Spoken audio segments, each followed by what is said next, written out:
ఏ మాట కామాటేనోళ్ళ దునియాల పైసలు గల్లోళ్ళు చాలా మందే ఉన్నారు. కొందరికి పైసలను ఏం చేయాలనో ఎట్లా ఖర్చు పెట్టాలనో తెలియక ఉత్తదానికి పచ్చిదానికి నీళ్ళ లెక్కనే ఖర్చు చేస్తా అంటారు. అయ్యో నేనేం అంబానీ ముచ్చట చెప్తున్నా అనుకునేరు. అక్కడ ముచ్చట ఏం కాదు, పెళ్ళి అయిపోయి ఒడిచిపోయి వాళ్ళింటికి వాళ్ళు పోయిర్రు.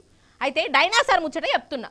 డైనాసర్ అంటే మళ్ళీ మన ప్రభాస్ అన్నను అనుకునేరు. ఈ నడుమ బాలయ్య బాబును సింహమని, చినరామారావును టైగర్ అని, ప్రభాస్ అన్నను డైనాసర్ అని పిలుస్తాండ్రు కదా. సరే ఇక మళ్ళీ ఏమో చెప్పబోయి నేనేమో ముచ్చట చెప్తున్నా. అయితే ప్రభాస్ అన్న ముచ్చట కాదు కానీ డైనాసర్దే చూడురి, పరిశాన్ కాకుంటే నన్ను అడుగురి గంతే. చూడురి హాగా చూడురోల్లా గిదేగా డైనోసారు. రాక్షస బల్లు అంటారు కదా దీన్ని. అన్ని బొక్కలే ఉన్నాయి, చూస్తే ఉత్త బొక్కలే గాని ఈ బొక్కలను 372 కోట్ల రూపాయలకు కొనుక్కొని పోయిర్రు మహానుభావులు. అరే అవంటనొల్ల అక్షరాల 372 కోట్ల రూపాయలు పెట్టిర్రు.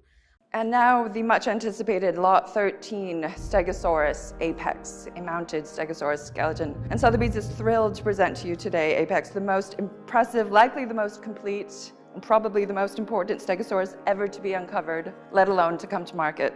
Apex has already contributed to our understanding of the species, of dinosaurs, of life on Earth, and we are so honored. Shall I sell Adam? At 40 million then. That's yours, Jody. Sold.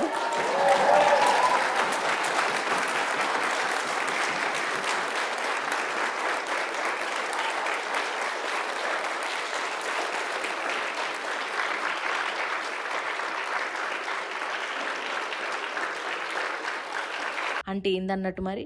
అయితే వెనకట మన ముత్తాతలకు ముత్తాతల ముత్తాతల ముత్తాతల ముత్తాతల జమానాల ఈ రాక్షస బల్లులు తిరిగేటియట కదా. సినిమాలో కూడా వచ్చింది జురాసిక్ పార్క్ అని. ఇక ఈ రాక్షస బల్లులు అంతరించిపోయినాయి.